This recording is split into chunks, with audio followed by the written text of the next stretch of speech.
Bismillahirrahmanirrahim. Assalamualaikum warahmatullahi wabarakatuh. Innal hamdalillah, sesungguhnya kepujian dan kemuliaan mutlak milik Allah. Nahmaduhu wa nasta'inuhu wa nastaghfiruh. Kita memujinya, kita selalu memujinya, meminta pertolongan hanya darinya, dan juga meminta pengampunan dan bertaubat kepadanya. Man yahdihillahu fala mudhillalah wa man yudlil fala hadiyalah. Barang siapa yang Allah telah berinya taufik hidayah, petunjuk, maka tiada siapa yang dapat menyesatkannya. Dan barang siapa yang telah Allah sesatkan, maka tiada siapa yang mampu untuk memberinya petunjuk. Asyhadu an la ilaha illallah wahdahu la syarikalah wa asyhadu anna Muhammadan abduhu wa rasuluhu.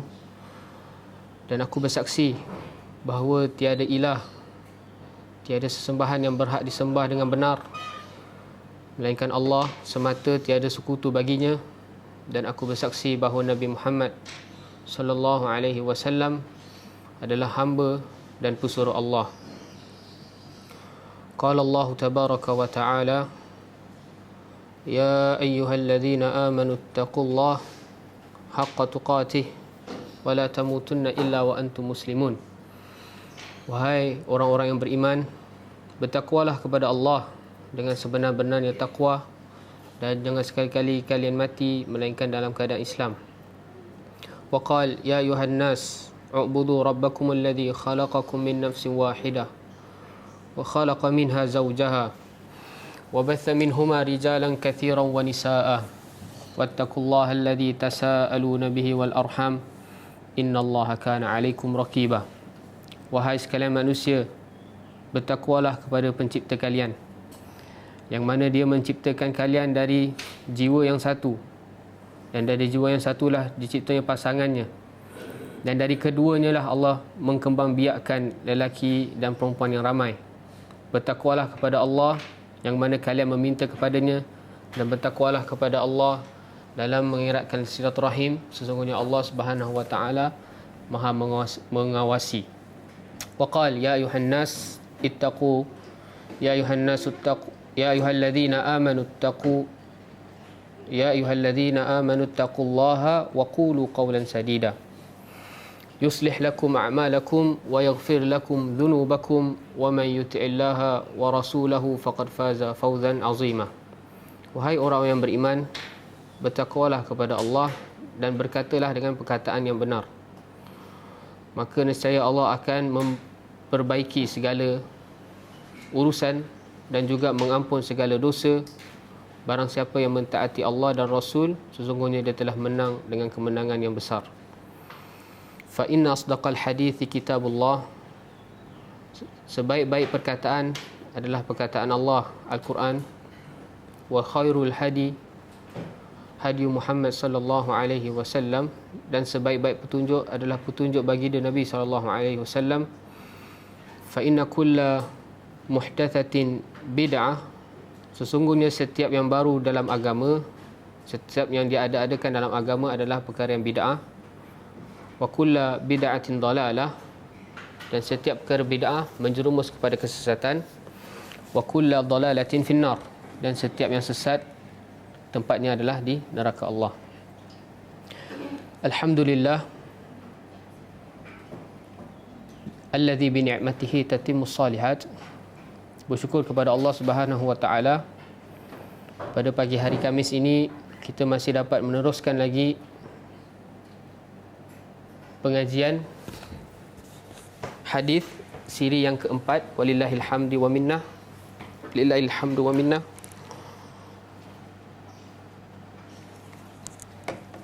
Yang mana kenikmatan untuk meneruskan lagi ketaatan kepada Allah adalah satu nikmat yang paling agung. Kerana bukan setiap manusia diberi nikmat hidayah untuk melakukan ketaatan. Maka barang siapa yang apabila dia bangun masih lagi dapat mengerjakan apa yang Allah perintah dan meninggalkan apa yang Allah larang, ketahuilah itu adalah setinggi-tingginya nikmat. Dan ilmu yang paling agung di sisi Allah adalah ilmu tauhid, mengesakan Allah.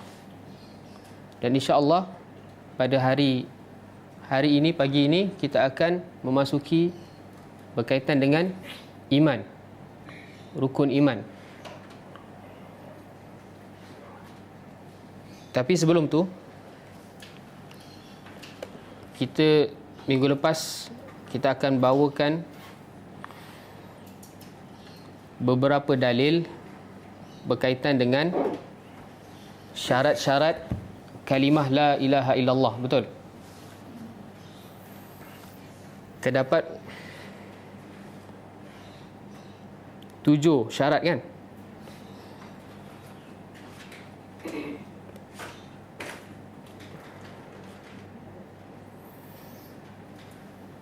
Okay, syarat yang pertama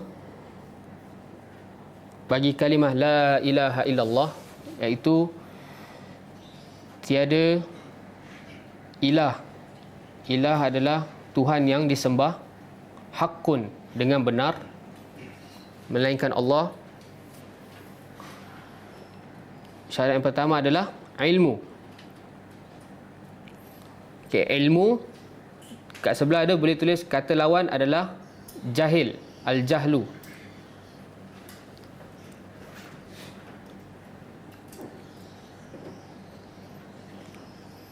Kerana setiap syarat ni mempunyai kata lawannya.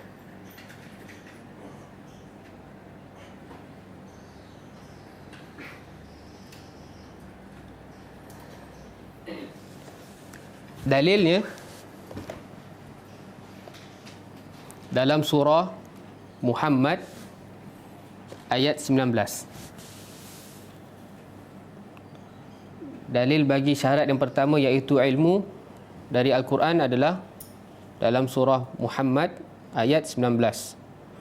Allah Subhanahu wa taala berfirman, "Fa'lam annahu la ilaha illallah wastaghfir li dhanbik." Wajhu dalalah dia apa? Daripada kalimat fa'lam. Asal kalimat dia apa? Ilmu. Ain lam mim. Ia adalah fi'il amar. Fa'lam. Maka berilmulah, ataupun kita terjemahkan dalam bahasa Melayu, ketahuilah. Annahu la ilaha illallah, bahawa sesungguhnya tiada yang berhak disembah dengan benar melainkan Allah. Di sini Allah suruh kita mengilmui ataupun mengetahui hakikat kalimat la ilaha illallah. Walillahil hamd, minggu lepas kita dah belajar hakikat kalimat ini.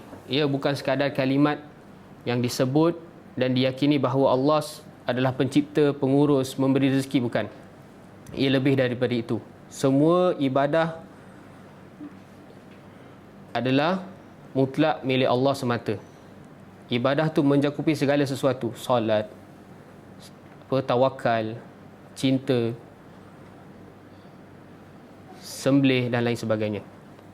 Jadi dalam ayat Muhammad, dalam surah Muhammad ni, ayat 19, Allah memerintahkan kita, fi'il amar menunjukkan kewajipan. Fa'lam annahu la ilaha illallah. Ketahuilah bahawa tiada Tuhan yang berhak disembah dengan benar melainkan Allah. Kemudian wastaghfir li dhanbik, dan mintalah ampun bagi dosamu. Baru kita boleh beramal. Minta ampun untuk dosa ni adalah beramal. Solat, seluruh amal soleh adalah menghapus dosa. Jadi memang syarat diterimanya amal adalah jika benar akidah seseorang. Ayat ini juga menunjukkan bahawa al-ilmu qabla al-qawli wal amal, sebagaimana yang dibawakan oleh Imam Al-Bukhari dalam kitabnya. Ilmu sebelum berkata dan beramal. Sebab tu apabila kita nak beramal ataupun kita nak berkata, wajib kita ada ilmu. Dan ilmu kita adalah qala Allah dan qala Rasul. Sebab apa? Apa-apa yang kita lakukan, kita akan dipertanggungjawabkan oleh Allah. Kita akan disoal. Jadi selayaknya kita apabila kita nak beribadah kepada Allah, kita kena beribadah dengan yakin, dan yakin tu harus didasari dengan ilmu. Contohnya orang dalam bab dunia pun, dia nak buat sesuatu, dia harus menuntut dulu, betul tak? Nak buka bisnes, misalnya nak buka kedai dan lain sebagainya, dia kena kaji dulu tempat, orang ramai ke tak dan lain sebagainya. Itu dia nak cari dunia. Takkanlah dia nak cari akhirat berkaitan dengan Allah, dia menganggap perkara itu sambil lewa. Dia mengambil perkara itu sambil lewa, tak. Okey, itu dalil daripada Al-Quran. Okey, dalil daripada As-Sunnah, hadis dari Uthman bin Affan. Nabi SAW bersabda, "Man mata wa huwa ya'lamu annahu la ilaha illallah dakhala al-jannah." Barang siapa yang mati dan dia ketahui, wa huwa ya'lamu, wajhu dalal ada dekat wa huwa ya'lamu, dan dia ketahui bahawa tiada Tuhan yang berhak disembah dengan benar melainkan Allah, maka dakhala al-jannah, dia akan masuk syurga. Okey, yang kedua, syarat yang kedua adalah al-yaqin. Kata lawan dia al-raib. Yakin dah jadi bahasa Melayu. Kata lawan dia al-raib. Al-raib ni ragu.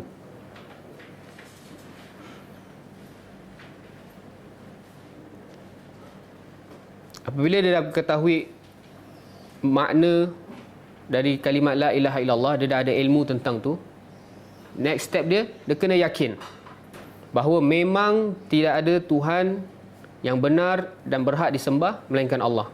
Dia tak boleh ragu. Dia dah faham kalimat ni, tapi dia masih ragu-ragu. Rasanya boleh kot doa selain Allah. Tu kalimat syahadat la ilaha illallah dah belum sempurna. Dia dah tahu bahawa kalimat ilah tu menunjukkan bahawa seluruh ibadah hanya bagi Allah. Apa perkara yang kita lakukan apabila ia terkait dengan ibadah, maka apabila disalurkan kepada selain Allah, ia menjurus kepada syirik. Dia dah tahu, tapi dia masih ragu-ragu lagi. Boleh kot kita sembelih untuk Tok Syekh ni. Itu dia punya kalimat la ilaha illallah masih belum sempurna lagi. Jadi sebab tu setelah ilmu kena yakin. Dan kata lawan bagi yakin adalah ar-raib, tidak ada keraguan. Dalil dia dalam surah Al-Hujurat ayat 15. Surah Al-Hujurat ayat 15. Allah Subhanahu wa taala berfirman, "Innamal mu'minuna alladzina amanu billahi wa rasulihi thumma lam yartabu." Dalil dia dekat lam yartabu. Yartabu tu ragu.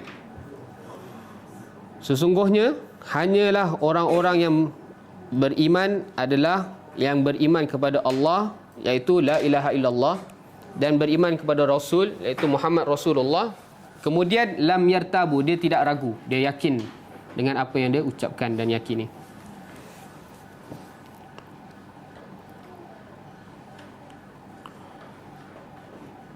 Boleh sempat catat. Kemudian dalil daripada hadis yang diriwayatkan dari Abu Hurairah radhiyallahu taala anhu berkata, Nabi SAW bersabda, "Asyhadu an la ilaha illallah wa anni rasulullah la yalqallaha bihima 'abdun ghaira syakin fihima illa dakhalal jannah." Nabi SAW bersabda, syahadat bahawasanya tiada Tuhan yang berhak disembah dengan benar melainkan Allah, dan bahawasanya aku, iaitu Nabi Muhammad, adalah utusan Allah. Dua syahadat ini, apabila seorang hamba tidak meragukannya, abdun ghaira syakin, dia tidak ragu dengan dua kalimat ini, illa dakhalal jannah, ia akan membawa ke dalam syurga. Jadi tak cukup sekadar lafaz sahaja. Hadis barang siapa yang mengucapkan la ilaha illallah di akhir hayatnya akan masuk syurga, itu harus ditafsirkan dengan hadis-hadis yang lain. Kadang kita salah faham. Bila kita baca hadis ni, oh jadi seseorang tu bila dia mengucapkan la ilaha illallah, dia terus masuk syurga. Tak. Dia kena ada 7 syarat ni. Sebab Nabi dah terangkan dalam hadis-hadis yang lain. Yang tadi hadis Uthman, wa huwa ya'lam, dia berilmu. Dan sekarang ghairu syak, dia tidak ragu. Sebab kalau kita cakap semua orang mampu untuk mengucapkan. Kadang jiran kita yang Cina, India yang bukan Islam pun, kalau kita suruh cakap la ilaha illallah, dia boleh cakap la ilaha illallah. Tapi adakah dia dah berilmu dengan hakikat ilah kat situ, perkataan ilah, dan dia dah yakin ke belum? Itu dia harus menuntut ilmu lagi. Okey, yang ketiga, al-ikhlas. Kata lawan dia, syirik.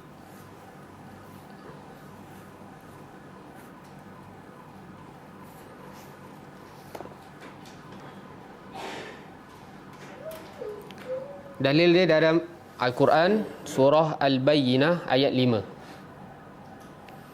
Allah Subhanahu wa taala berfirman dalam surah Al-Bayyinah ayat nombor 5, "Wa ma umiru illa liya'budullah mukhlisina lahuddin." Di sini ada nafyu dan isbat. Wa ma, dan tidaklah diperintah, umiru illa, melainkan liya'budullah, untuk hanya beribadah kepada Allah. Allah perintah kita untuk beribadah. Kemudian ibadah tu harus bagaimana sifatnya? Mukhlisina lahuddin. Harus ikhlas ketaatannya kepada Allah dalam menjalankan agama.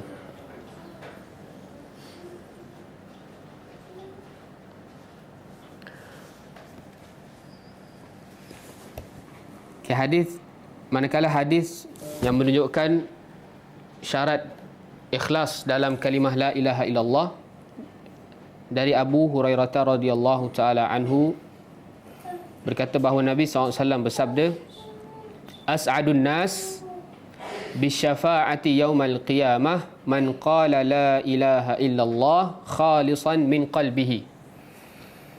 Orang yang paling bahagia dengan syafaatku di hari kiamat kelak adalah orang yang mengatakan la ilaha illallah khalisan, ikhlas, min qalbihi, dari hatinya. Dia bukan kata kerana terpaksa, dia bukan kata kerana nak dapat habuan dari dunia dan lain sebagainya. Dia kata betul ikhlas kerana Allah.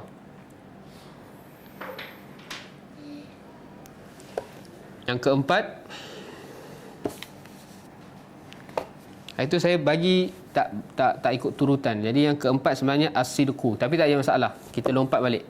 As-sidqu tu mungkin tulis nombor apa Nombor 6 kan? Okay, sekarang kita masuk kat nombor 6, as-sidqu.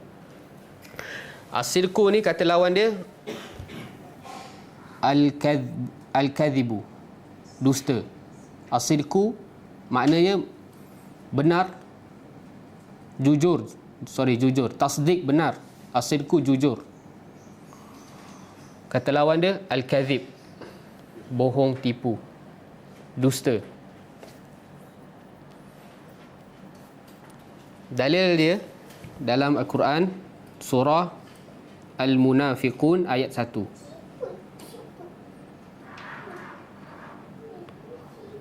Allah Subhanahu wa taala berfirman, "Idza ja'akal munafiquna qalu nashhadu innaka la rasulullah wallahu ya'lamu innaka la rasuluh wallahu yashhadu." Ayat 1. Wallahu yashhadu innal munafiqina lakadzibun. Di sini tak ada ayat tentang sidq, tapi kata lawannya daripada sidq, iaitu lakadzibun. Bahawa apabila orang-orang munafik datang kepadamu wahai Muhammad, mereka berkata, kami mengakui ataupun bersaksi bahawa sesungguhnya engkau adalah utusan Allah. Tapi Allah jawab balik, dan Allah mengetahui bahawa memang Nabi SAW benar-benar adalah utusannya. Dan Allah juga mengetahui bahawa sesungguhnya orang-orang munafik adalah orang-orang yang dusta dalam syahadatnya. Dia tak jujur.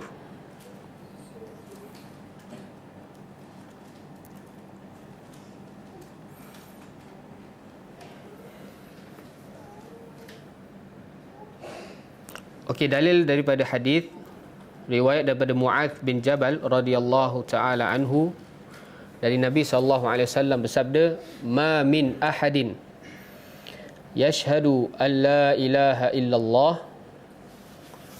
wa anna Muhammadan Rasulullah sidqan min qalbihi illa harramahullahu 'alan nar."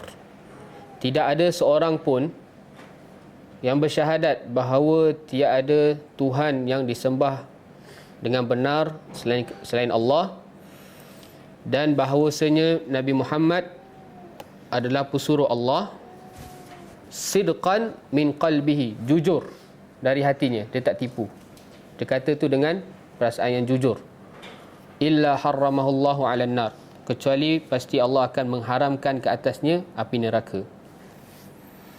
Yang seterusnya, al-mahabbah, cinta. Kata lawan dia al-bughdu, ba gha da, al-bughdu, iaitu benci.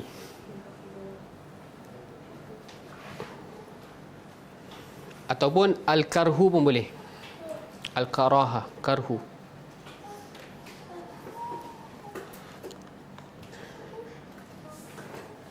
Jadi syarat yang seterusnya, apabila kita mengucapkan bahawa tiada Tuhan yang layak disembah dengan benar melainkan Allah, kita dah ketahui maknanya,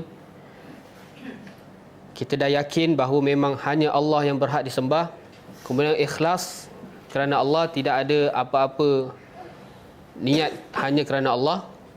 Kemudian kita cinta akan Allah Subhanahu Wa Taala dengan lafaz ni.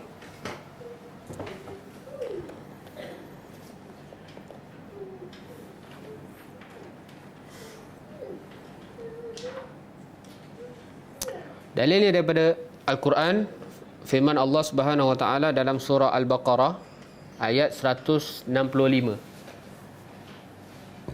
Untuk syarat al-mahabbah, dalil dalam Al-Quran surah Al-Baqarah ayat 165. Allah Subhanahu Wa Taala berfirman, "Wa minan nasi man yattakhidhu min dunillahi andadan yuhibbunahum ka hubbillah walladzina amanu ashaddu hubban lillah."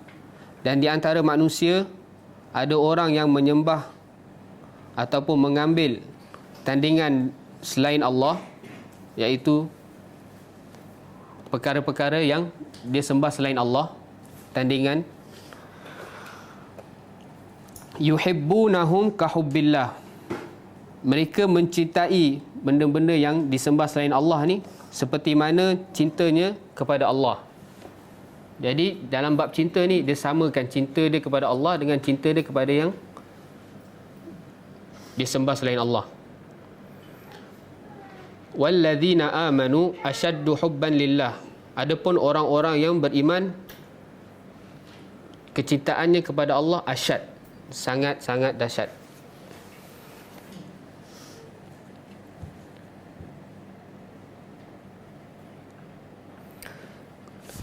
Yuhibbunahum ka hubbillah ni ada dua tafsir. Mereka mencintai yang mereka syirikkan sebagaimana mereka mencintai Allah, itu pendapat yang pertama. Pendapat yang kedua, mereka mencintai yang mereka syirikkan selain Allah itu sama seperti orang beriman mencintai Allah. Sebab tu Allah jawab alladzina amanu asyad, orang beriman tu lebih dahsyat, lebih kuat cintanya kepada Allah. Manakala dalil daripada hadis yang diriwayatkan dari Anas bin Malik radhiyallahu taala anhu, berkata Rasulullah SAW bersabda, "Thalathun man kunna fihi wajada halawatal iman, an yakuna Allah wa rasulahu ahabba ilaih mimma siwahuma, wa an yuhibbal mar' la yuhibbuhu illa lillah, wa an yakraha an ya'uda fil kufri kama yakrahu an yukdhafa fin nar." Hadis ni dah masyhur, hadis kemanisan iman. Maknanya ada tiga perkara yang jika ada pada seseorang, maka dia akan merasa manisnya iman. Yang pertama, Allah dan Rasul lebih dia cintai dari selainnya. Nah, ni wajhu dalalah bagi syarat yang seterusnya, iaitu mahabbah. Kemudian dia tidak mencintai seseorang kecuali kerana Allah. Yang ketiga, dia benci untuk kembali kepada kekufuran sebagaimana dia benci untuk masuk ke dalam neraka Allah.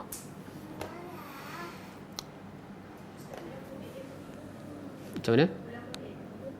Manisnya iman tu. Dia benci untuk kembali kepada kekufuran sebagaimana dia benci untuk dimasukkan dalam api neraka. Jadi setiap kali dia nak lakukan maksiat, dia ingat neraka Allah. Itu tahap manisnya iman. Kemudian seterusnya al-inqiyad, patuh.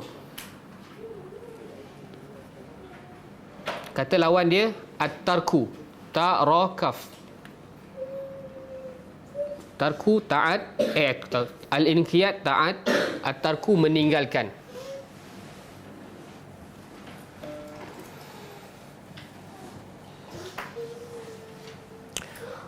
Apabila kita mengatakan bahawa kita mentaati Allah, itu menunjukkan kita menyerahkan segalanya kepada Allah SWT. Betul tak?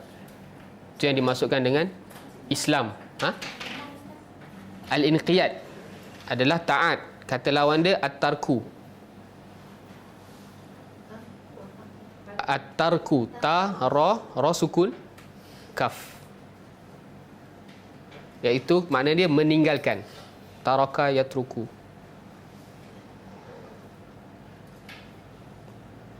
Dalilnya dari dalam Al-Quran.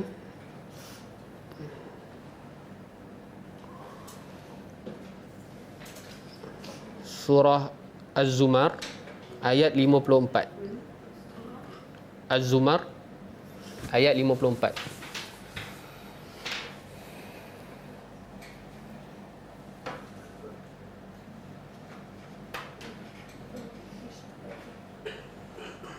Allah Subhanahu wa taala berfirman, wa anibu ila rabbikum wa aslimu lah. Dan kembalilah kepada pencipta kamu, iaitu Allah, dan berserah dirilah kepadanya. Wa aslimu lah. Bila garis bawah wa aslimu lah. Apabila kita taat, maka kita kena serahkan segalanya kepada Allah. Serah diri.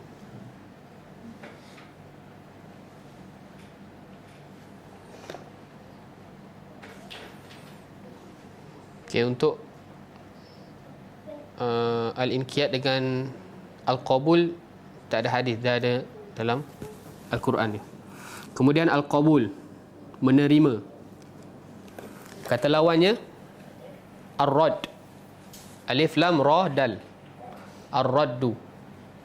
Al-qabul, kata lawan dia ar-raddu, menolak.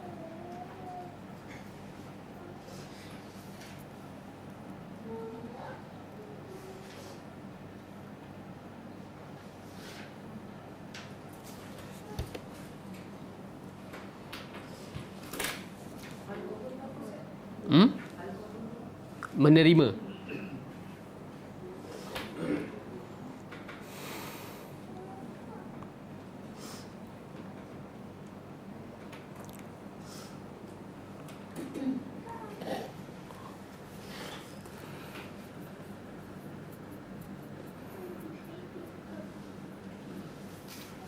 Okay, al-qabul ni jelaslah, tak perlu dalil.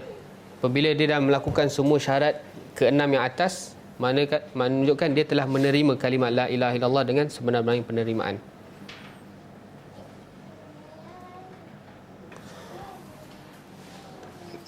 Kita pergi kepada hadis. Bismillah.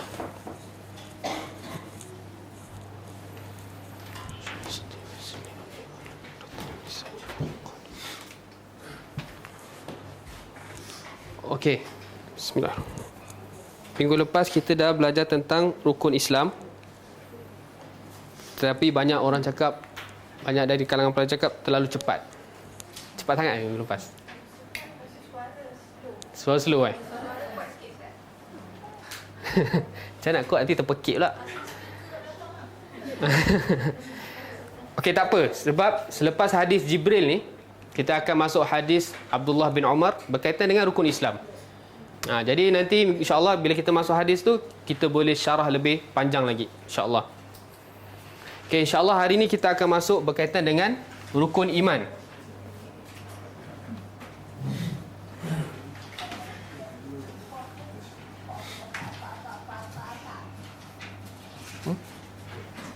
Sekejap. Lipat dulu.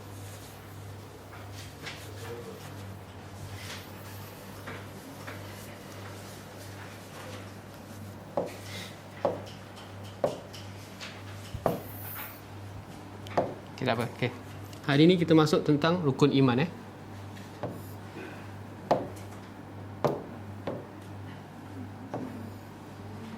Al-Iman. Minggu lepas Al-Islam.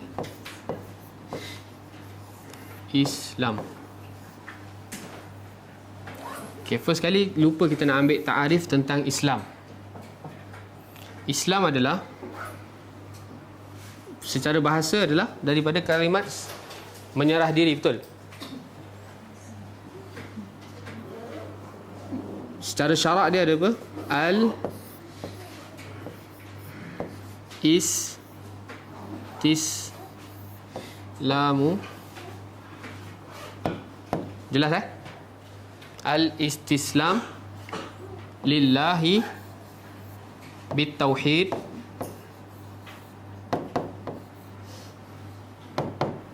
itu poin yang pertama. Al-istislam lillah bitauhid wal inqiyad lahu bitta'ah. Seterusnya wal bara'atu minasyirki wa ahlihi. Faham? Okey, poin yang pertama al-istislam. Al-istislam ni daripada kalimah Islam, menyerah diri. Menyerah diri bulat-bulat kepada Allah, lillah, dengan apa? Dengan mentauhidkan Allah, bitauhid. Kemudian al-inqiyad. Tadi kita dah baca al-inqiyad, patuh taat. Al-inqiyad, patuh taat, lahu. Hu ni kembali kepada Allah, kepada Allah. Dengan apa? Dengan melakukan segala ketaatan. Kemudian dia dah mentauhidkan Allah dan dia melakukan segala yang Allah perintah dan meninggalkan apa yang Allah larang. Kemudian kena ada poin yang ketiga, wal bara'atu, berlepas diri. Bara'ah, berlepas diri daripada syirik dan sekutu dan konco-konconya. Itu makna bagi Islam yang dibawakan oleh para ulama.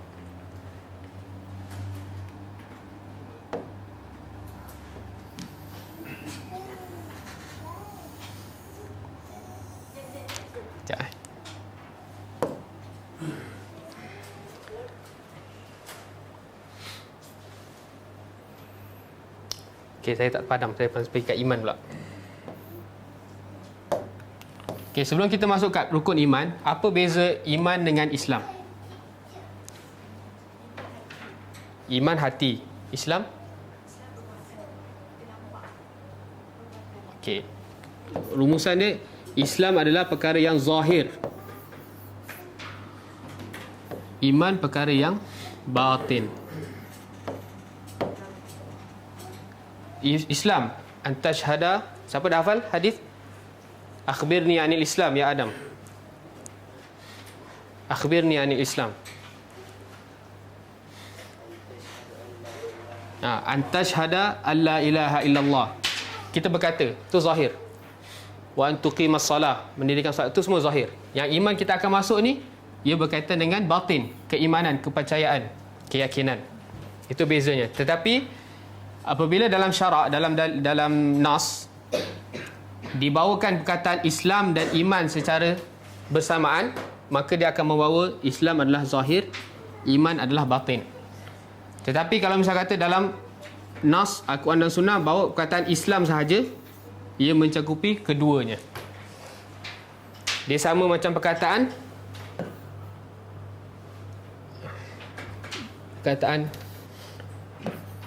miskin dan fakir, betul? Kalau miskin je dia termasuk fakir, tapi kalau dia bawa miskin dan fakir ada perbezaan antara duanya. Begitu juga iman dan Islam.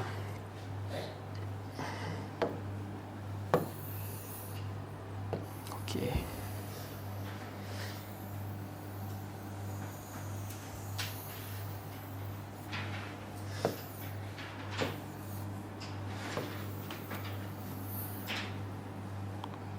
Okey, apabila kita sebut tentang rukun iman, maka secara automatically dia terkait dengan pembelajaran apa?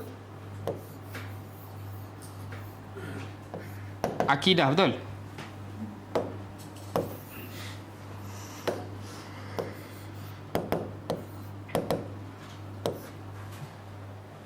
Sebab dia berkaitan dengan hati, maka ia berkaitan dengan akidah.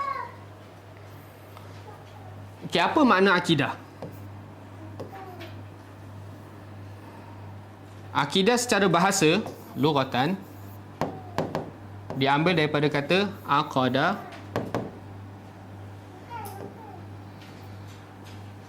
yaqadu ataupun yaqudu.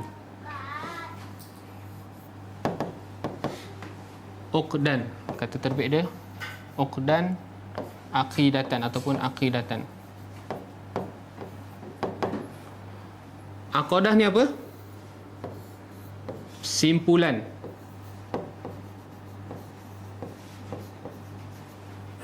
Uqad, pernah dengar uqad? Dalam surah Al-Falaq.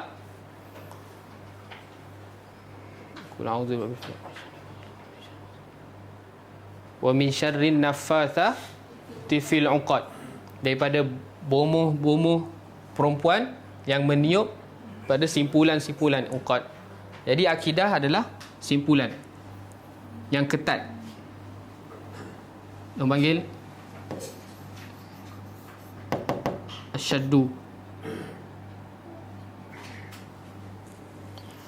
yang ketat. Okey, kemudian apa kaitan simpulan dengan akidah?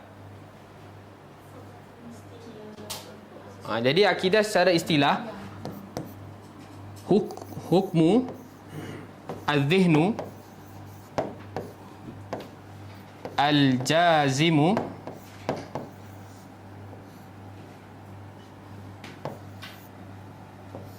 wa'tiqadu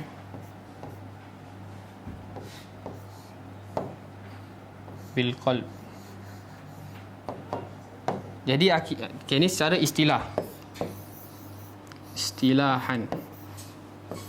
Secara istilah adalah sesuatu hukum ataupun perkara ataupun keyakinan yang lahir daripada zihin. Zihin ni apa panggil? Pemikiran lah, daripada otak kita, pemikiran kita yang jazim, dia yakin.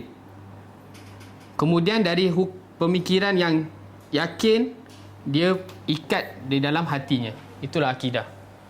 Dia faham dulu sesuatu benda dan dia yakini bahawa itu benar, kemudian dia ikat benda itu dalam hati dia. Sebab tu akidah asal kalimat ni daripada uqad, sesuatu simpulan yang ketat. Ini secara istilah. Secara syarak pula, syar'an, apabila kita sebut akidah, ia berkaitan dengan usuluddin. Usuluddin adalah arkanul iman. Betul tak?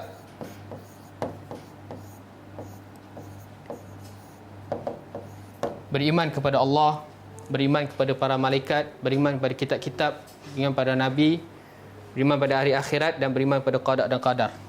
Bila sebut akidah secara syarak, dia akan berkaitan dengan usuluddin. Dan usuluddin adalah berkaitan dengan arkanul iman yang kita akan pelajari ini. Kemudian akidah juga berkaitan dengan umurul ghaibi, perkara-perkara yang ghaib. Ada apa pertanyaan? Usuluddin, usul, teras agama. Teras agama berkaitan dengan keimanan, arkanul iman. Arkan ni jamak daripada rukun. Ruknun. Arkanu. Arkanu. Sini. Allah.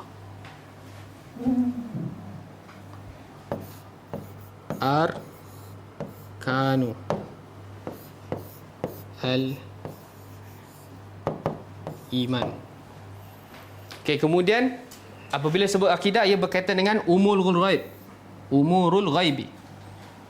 Umur adalah perkara-perkara yang ghaib, tidak kelihatan. Contohnya apa?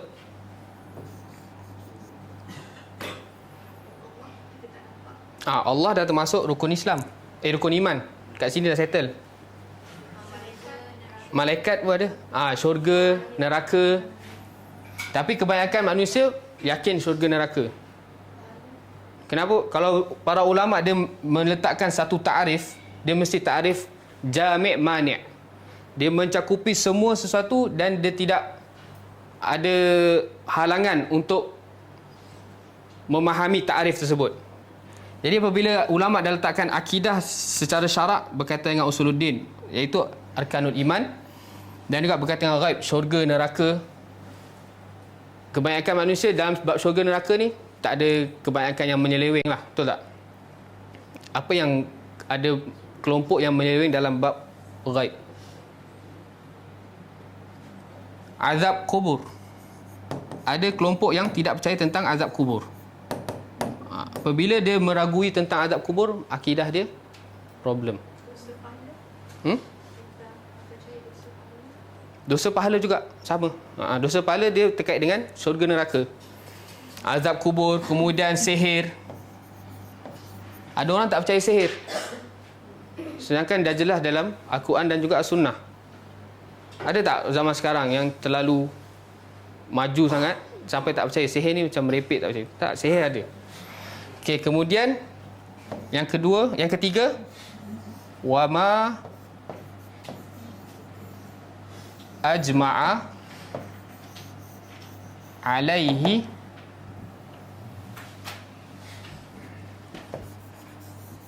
salaful ummah. Dan apa-apa yang telah diijma', disepakati ke atasnya salaful ummah. Faham? Siapa salaful ummah?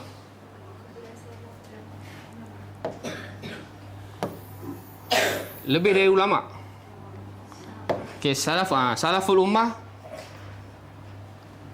adalah, kita terjemah secara harfiah dulu. Salaf ni terdahulu. Kata lawan dia khalaf, terkemudian. Okey. Umat lah. Umat-umat yang terdahulu. Okey, persoalan ni siapa umat-umat yang terdahulu? Ia kembali kepada hadis Nabi SAW bersabda, khairun nas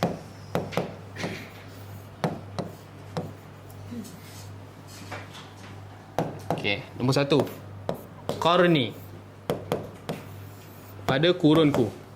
Sebaik-baik manusia, khairun nas ni sebaik-baik manusia. Nabi nak menerangkan, bukan Nabi nak terangkan dia hanya sebatas sebaik-baik manusia, bukan. Ia juga sebagai rujukan kita. Apabila dia sebaik-baik manusia, maka kita kena rujuk agama ni kepada dia. Bagaimana diorang berakidah, bagaimana diorang beribadah kepada Allah. Sebab kita jangan pening-pening. Kadang terlalu banyak khilaf yang berlaku pada akhir zaman ni. Pada zaman kita sekarang, kita beribadah, kita mengikuti mereka. Kita akan tahu siapa mereka seterusnya. Okey, qarni ni, kurunku, siapa yang ada pada kurun Nabi SAW? Para sahabat. As-sahabah. Kemudian summa allazina yalunahum. Summa allazina yalunahum.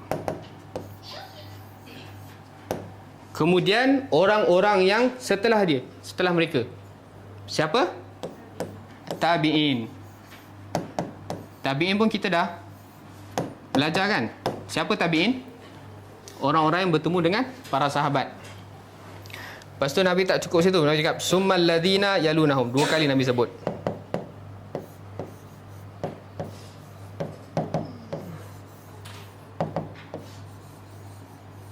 Ini adalah tabi'u at-tabi'in.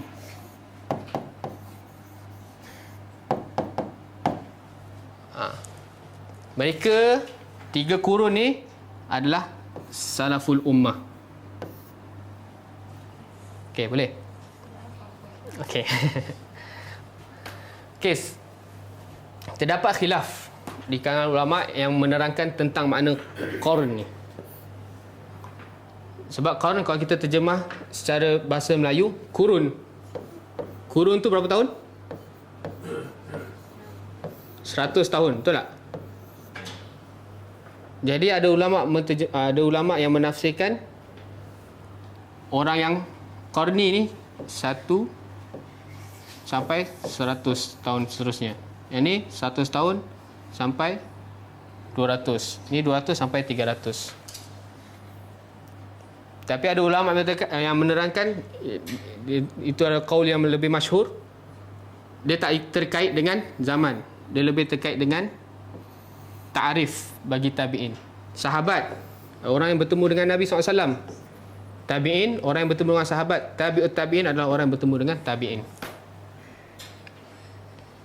Okey, dah faham salaful ummah? Jadi, apabila kita sebut tentang akidah secara syarak, saya padam dulu. Dah boleh padam?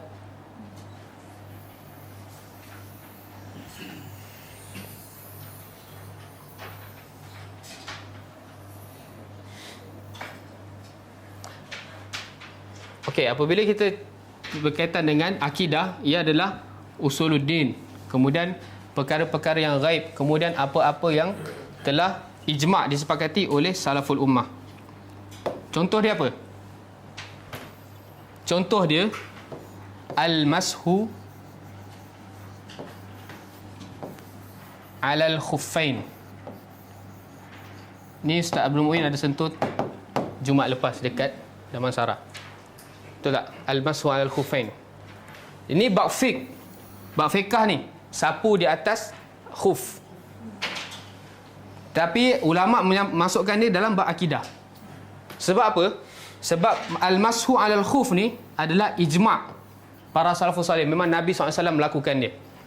Tetapi ada umat Islam yang mengingkari perkara ini. Faham tak?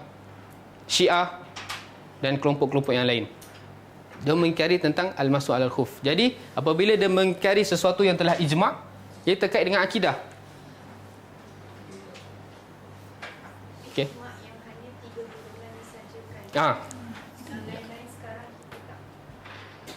Dalam bab ijma' ni pun banyak luas perbahasan dia. Adakah ijma' masih berlaku tak pada zaman sekarang dan sebagainya, itu kena bahas. Tapi sekarang kita fokus tentang ijma' salaful ummah.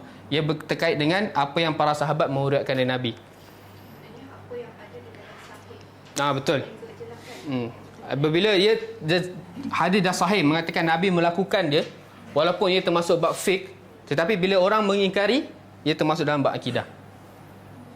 Sebab al-mashu alal khuf ni, kalau kita pergi kat usul sunnah kitab Imam Ahmad, usul sunnah tu terkait dengan semua tentang akidah, dia masukkan dalam al-mashu alal khuf dalam kitab dia. Kalau kita mengingkari ijma' ni, akidah kita problem lah. Jika kita mengingkari perkara yang telah ijma' oleh salaful ummah, problem lah. Boleh Boleh kita teruskan Ustaz, maksudnya bila dah tahu dia tak buat, kadang-kadang tak buat, itu tak bermaksud dia tak percaya. Tak. Ini percaya berkait dengan akidah kan, kita cakap tadi hati. Tapi kalau tak buat, tak kisahlah. Yang buat tak buat dah masuk bab fiqh. Bab fiqah. Tak praktis tak apa. Khuf ni kita sekarang tak cerita tentang praktis, kita tentang kepercayaan yang dalam hati. Dia mengingkari maknanya dia tak nak buat langsung Dia dah mengingkari. Kadang orang tak buat, tak percaya. Dia tak percaya yang Rasulullah benar. Jadi cakap benda ni tak valid dalam agama. Itu yang jadi bab akidah. boleh jatuh kufur lah. Boleh jatuh kufur.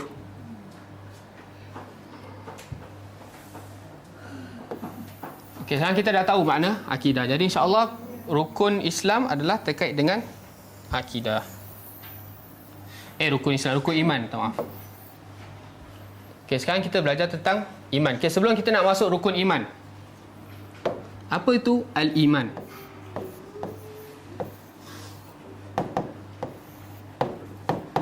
Keimanan tu apa tu keimanan?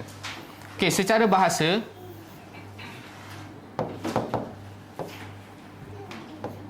at-tasdiq.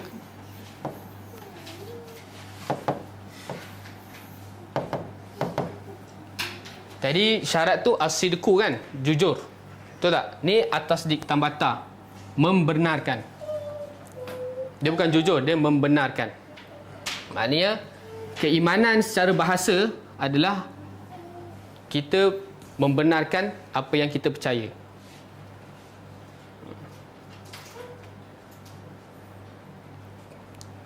Tetapi ada kalangan ulama yang menerjemahkan secara bahasa hanya at-tasdiq, tapi ada tambahan. Ditambah dengan al-iqrar dan wal al-i'tiraf.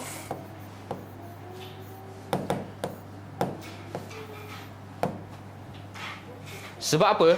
Apabila kita hanya menterhadkan iman tu adalah membenarkan, kadang orang yang munafik ni dia pun membenarkan. Betul tak? Tetapi dia tidak menetapkan dan tidak mengakui. Faham tak? Jadi lebih jami' dan mani' kita letak at-tasdiq wal iqrar wal i'tiraf. Iqrar ni ikrar lah. Berikrar, menetapkan. Kita belum masuk. Kita masih masuk dalam lughatan. Lafaz nanti kita akan masuk secara syar'an. Makna syar'an. Ini semua terkait dengan hati lah, bukan lafaz. Terkait dengan amal hati. Dia membenarkan dan dia juga menetapkan. Bila ikrar, dia dah menetapkan secara tidak langsung dia akan melakukan segala apa yang diperintah. Betul tak? Kadang orang dia membenarkan tapi dia tak beramal pun. Kemudian dia mengakui, iktiraf, bahawa benda yang dia yakin tu betul-betul benar. Kita secara lughatan. Secara astaghfirullahalazim. Lughatan. Ni apa ada alif ni? Kemudian iman secara syar'an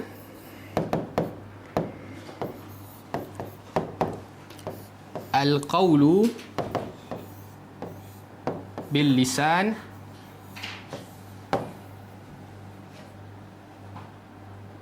wal i'tiqadu bil janan. Ni kalau nak sedap sikit lah, semua nun-nun kan. Tapi janan ni qalb. Wal amalu bil arkan. Ni al-jism.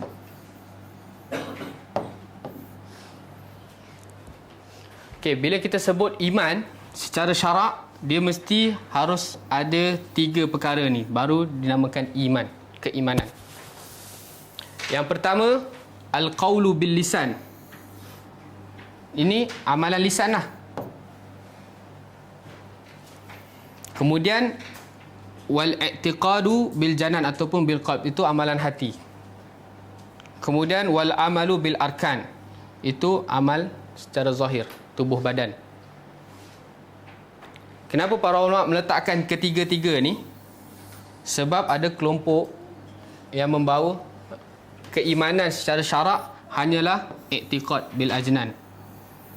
Apabila dia dah i'tiqad dalam hati, dia masuk syurga. Bahkan kelompok ni menamakan orang yang hanya i'tiqad ni dengan hati, keimanan dia sama dengan keimanan Abu Bakar, Umar, Osman dan sebagainya.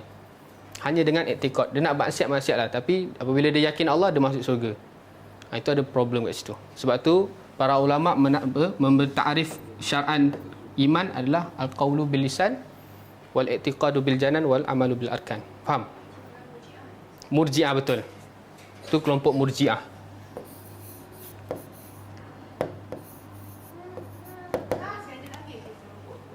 Ada. Mesti ada. Kalau kita pergi sebelah-sebelah barat, dia atasnamakan Islam, tapi pemahaman mereka kemungkinan boleh tak payah sebelah barat lah, mungkin kat tempat kita pun ada. Okey, tak cukup sekat tu, belum habis lagi. Tambah lagi poin. Ni satu poin. Poin kedua, yazidu bitta'ah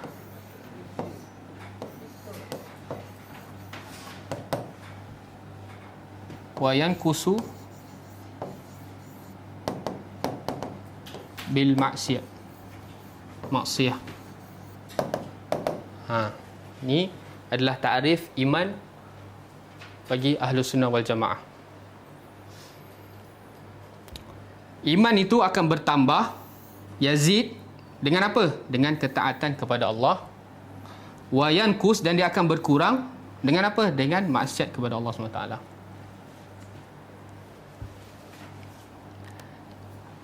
Sebab kat sini pun kembali kepada kelompok Murji'ah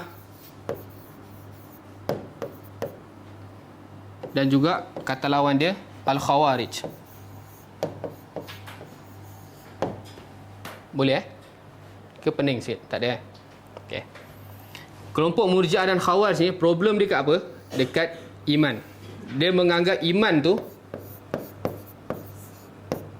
satu ketul. Faham tak? Dia tak berkurang, tak bertambah. Kalau kat Murji'ah macam mana? Dia dah beriman, dia percaya dengan hati. Nak buat maksiat apa pun, dia tetap akan masuk syurga dan kedudukan dia tinggi di sisi Allah. Boleh buat maksiat kan? Dia boleh buat maksiat apa pun. Yang penting kau beriman je. Sebab tu kelompok yang ghulu, yang berlebihan, dia cakap Fir'aun pun beriman. Sebab dia dalam ayat Al-Quran kan Allah mengatakan bahawa Fir'aun tu dia sebenarnya mengaku bahawa Allah tu Tuhan, tapi dia sombong. Dia mengaku. Maknanya kembali kepada itulah. Dia mengaku dengan hati kan. Akhirnya dia dah beriman. Itu kelompok ghulu dalam Murji'ah. Khawarij ni pula macam mana? Jadi seketul iman ni, apabila dia maksiat, maka dia kufur. Dia tak berkurang, dia terus kafir, keluar dari Islam. Akhirnya darah dia halal, boleh dibunuh dan sebagainya. Sebab tu orang Khawarij ni bunuh kaum muslimin. Bahkan Ali pun dibunuh oleh orang Khawarij, Ali bin Abi Talib. Sebab tu ulama Ahlussunnah wal Jamaah meletakkan takrif ni. Dia, iman akan bertambah dengan ketaatan dan berkurang dengan maksiat. Tapi tak keluar dari Islam terus kan? Yang bagi Ahlussunnah wal Jamaah ni, dia in between. Dia tak keluar dari Islam. Engkau, bila kita dah beriman tapi kita bermaksiat, maknanya iman kita berkurang. Maknanya bila kita berkurang, kedudukan kita di sisi Allah berkurang. Tapi kita tak keluar daripada Islam. Faham? Sebab jadi bab keimanan ni sangat penting. Kita kena fahami ahli keluarga kita, anak-anak dan qarabah kita, kerabat. Sebab dua kelompok ni ada tak zaman sekarang? Ada. Khawarij ada, Murji'ah pun ada. Sebab apa? Diorang problem dekat masalah iman. Okey, sekarang dalil dia. Dalil bahawa iman adalah al-qaul, i'tiqad dan amal, hadis dari Nabi SAW. Hadis sahih. Nabi SAW bersabda, al-imanu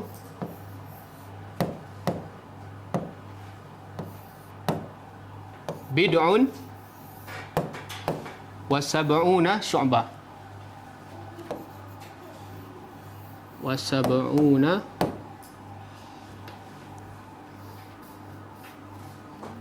syu'bah.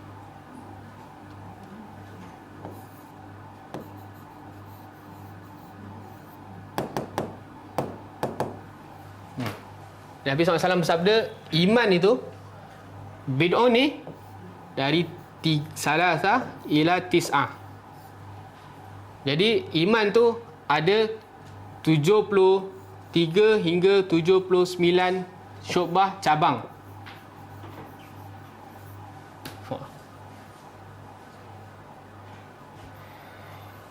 Kemudian Nabi SAW fa'alaha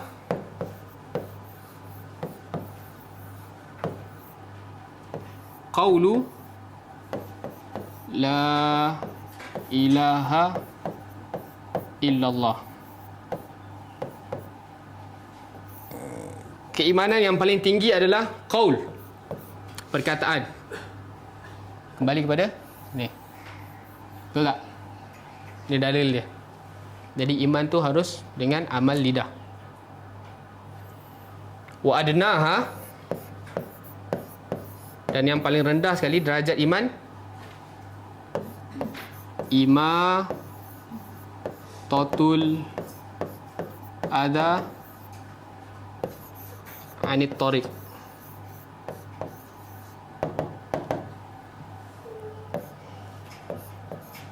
Yang pertama, perkataan la ilaha illallah. Yang kedua, imatatul adha anit tariq, membuang ataupun menyingkirkan adha, benda-benda yang mengganggu, yang dapat mengganggu di dalam di atas jalan.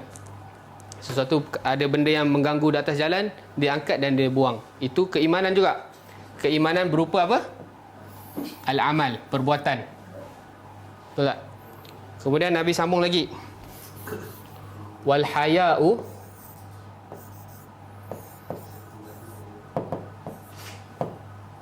minal iman. Dan sifat perasaan malu tu juga ada termasuk dalam iman.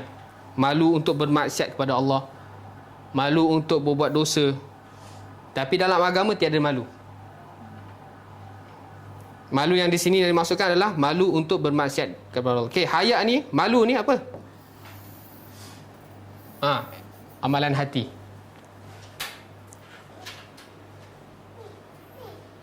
Boleh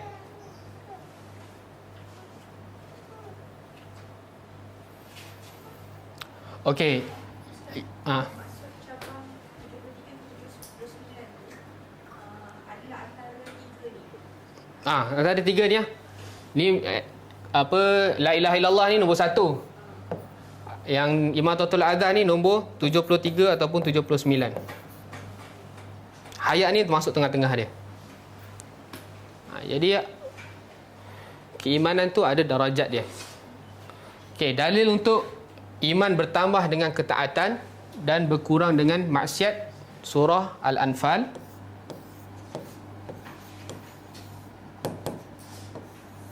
ayat 2.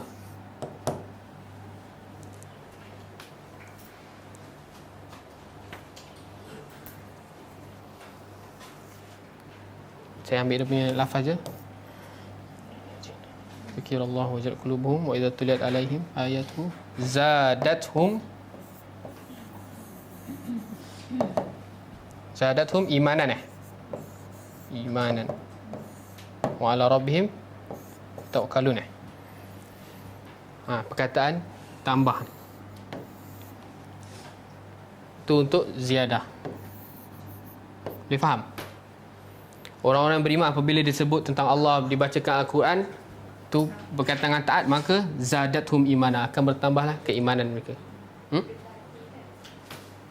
Zadat ni wajilat qulubuhum. Wajilat bergetar hati, zadat ni bertambah. Innamal mu'minuna alladhina idza dzukirallah wajilat qulubuhum. Tu bergetar hati. Kita ambil dulu dia lafaz zadat tu. Okey. Dalil bagi yang kus ni pula mana? Ni juga. Sebab setiap yang bertambah, dia akan berkurang. Jadi kata lawan, bagi tambah iman ketika disebut nama Allah dan sebagainya, ketaatan, maka dia akan berkurang apabila dilakukan maksiat.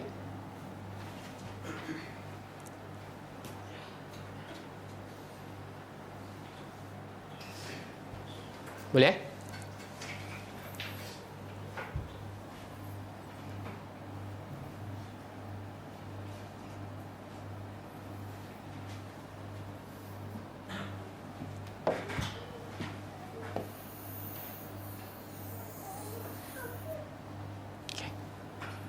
Okey, sekarang kita masuk rukun yang pertama. Ada apa pertanyaan tentang iman?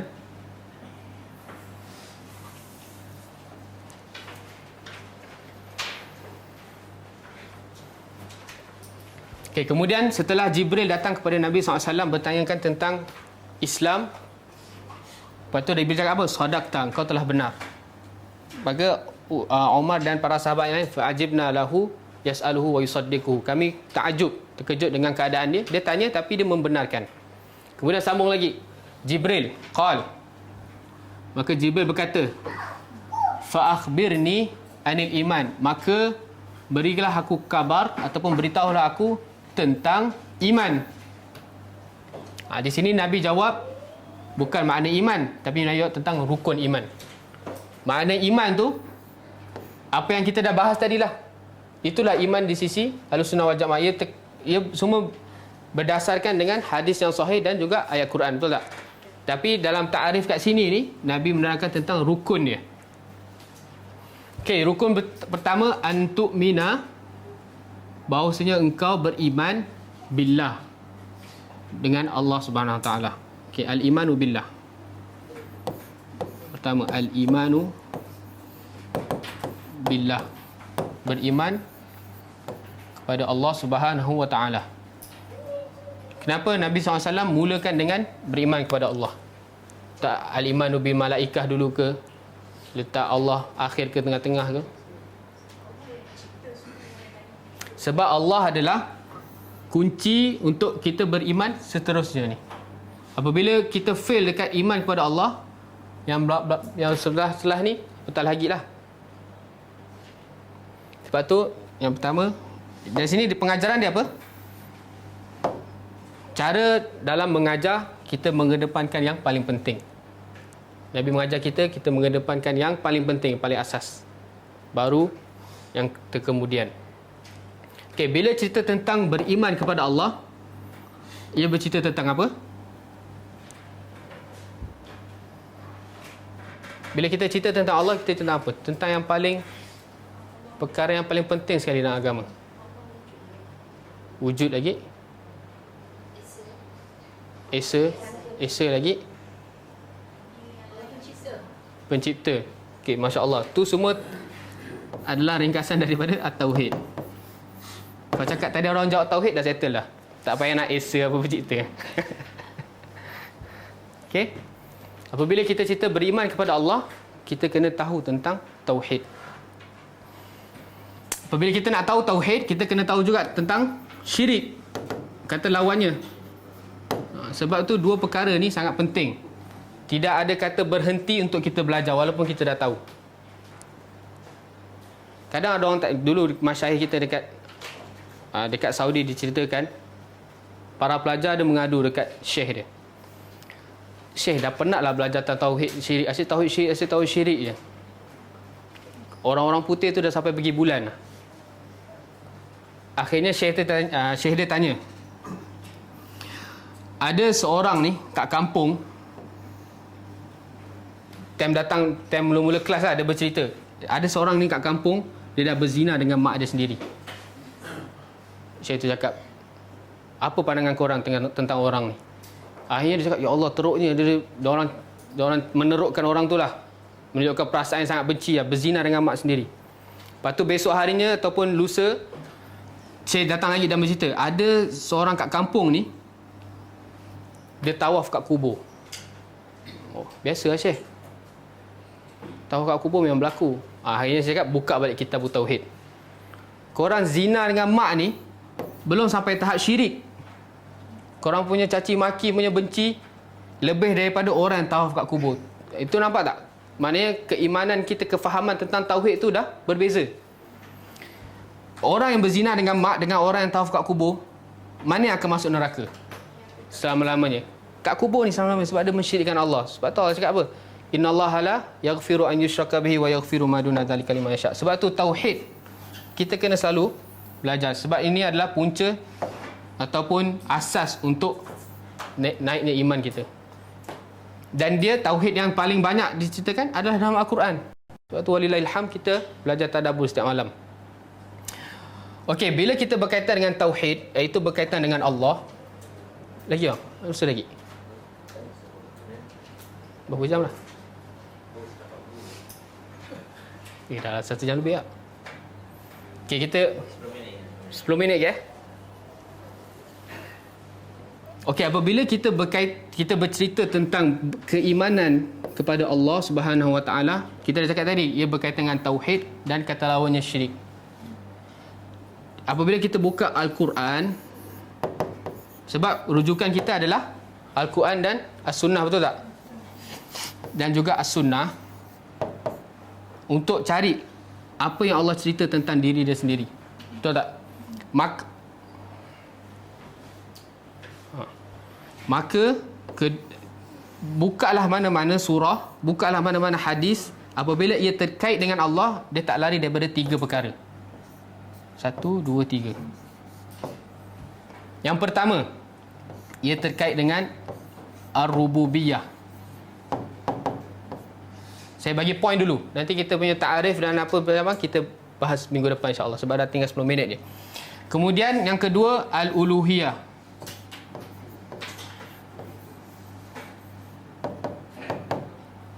Yang ketiga, Al-Asma' wa Sifat.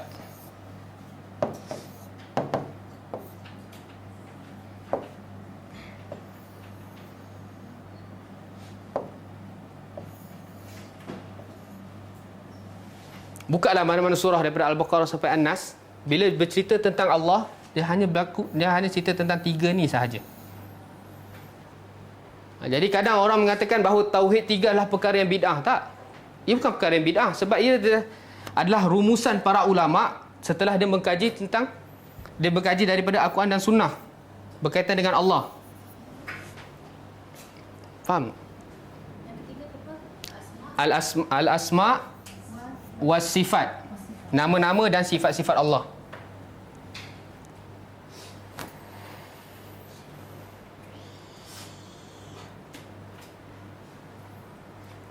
Okay, sebelum kita masuk lebih dalam lagi tentang insya-Allah minggu depan, saya bawakan dalil yang mengatakan bahawa dalam Al-Quran dan Sunnah juga apabila menceritakan tentang Allah, tak lari daripada 3 perkara ni.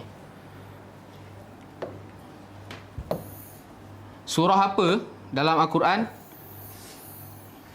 yang mencakupi semua isi Al-Quran? Al-Fatihah, Ummul Quran kan? Dan surah Al-Fatihah. Allah SWT berfirman, ayat yang kedua. Pertama, basmalah kan? Bismillahirrahmanirrahim. Alhamdulillahi Rabbil Alamin. Ni cerita tentang Allah tak? Ada nama Allah, betul kan? Betul. Allah cerita tentang apa? Tentang diri Allah ni. Segala puji bagi Allah, Tuhan pencipta sekalian alam. Allah cerita tentang sifat dia yang mencipta, betul? Dialah yang mencipta, dialah yang mengatur, dialah yang mentadbir al-alamin, sekalian alam. Jadi perkara ni balik kepada apa ni? Pada rububiyah. Betul? Kemudian alhamdulillahil alamin, Ar-Rahman, Ar-Rahim, yang maha pemurah lagi maha penyayang. Ar-Rahman khusus untuk semua umat, Ar-Rahim khusus untuk orang mukmin. Itu perbezaan dia. Okey, Ar-Rahman, Rahim, maha penyayang. Ni Allah cerita tentang Allah tak? Kat mana ni antara 3 ni? Al-Asma wa Sifat. Namanya Ar-Rahman Ar-Rahim, sifatnya yang rahmah. Maliki Yaumiddin itu juga tentang sifat penguasa pada hari kiamat. Maliki Yaumiddin.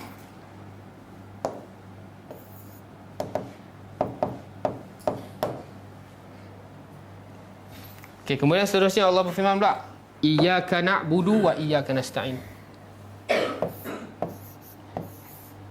Iyyaka na'budu wa iyyaka nasta'in. Hanya kepada engkau iyyaka didahulukan, jadi tidak ada selainnya. Kita beribadah, na'budu, sembah. daripada kataan ibadah. Dan hanya kepada engkau kita meminta pertolongan. Al-isti'anah. Ini terkait tentang apa? Uluhiyah, keesaan Allah. Dia perkataan ilah kan? La ilaha illallah. Ilah ni apa? Ma'bud, yang disembah. Dia terkait dengan akidah, ibadah. Dah tak, selain itu tak ada dah. Bila Allah cerita tentang diri Allah, 3 ni je. Tak rububiyah, uluhiyah, asma' wa sifat. Jadi masuk akal tak orang yang belajar 3 ni jadi teroris? Wallahu a'lam. Dan masuk akal tak mengatakan bahawa 3 ni adalah perkara yang baru dalam agama? Tak masuk akal. Bukalah mana-mana surah, nanti buat homework sendiri, buka je surah, lepas tu tengok bila ayat tu bercerita. Okay, Al-Quran tu cerita tentang apa? Ada 3 kan Al-Quran. First kali akidah, kemudian syariat, betul. Kemudian Al-Qasas, kisah-kisah terdahulu. Bila kita buka Al-Quran, cerita tentang akidah, lepas tu akidah cerita tentang Allah, dia tak lari daripada 3 ni. Okay, faham? Ada apa pertanyaan?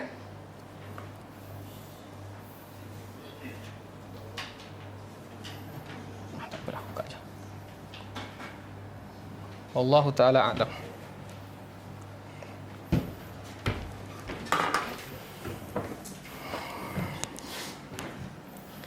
Okay, macam mana hari ni? Terlalu slow ke? Apa ke? Ngantuk ke? Okey Laju juga? Ni rukun iman pertama, beriman kepada Allah pun tak settle lagi. Rasanya kalau nak slow lagi ni 3-4 tahun baru habis ni Arba'in Nawawi. Tak apa, khair, insyaAllah minggu depan kita akan kaji lagi lebih mendalam tentang 3 tauhid ni.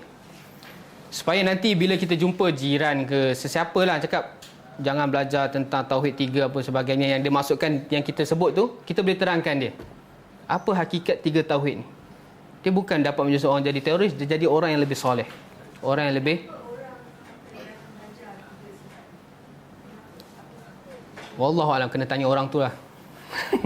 Saya pun tak tahu kenapa dia nak melarang belajar benda ni. Sebab jelas benda ni kita tak ada bawa qaul ulama. Kalau kita buka kitab tauhid para ulama terdahulu yang bawa tentang ni, tak jumpa tentang perkataan para ulama. Itu qala Allah, qala Rasul, qala Allah, qala Rasul. Wallahu a'lam lah. Kalau nak tanya kenapa orang suka larang, kita kena tanya dia secara peribadilah. Mungkin dia tak faham. Sebab tu kita kena belajar dan kita bagi dia faham. Ada apa pertanyaan? Tak ada, insya-Allah. Wallahu ta'ala a'lam. Subhanakallahumma wa bihamdika asyhadu an la ilaha illa anta astaghfiruka wa atubu ilaik. Assalamualaikum warahmatullahi wabarakatuh. كتاب الله ترق جنانه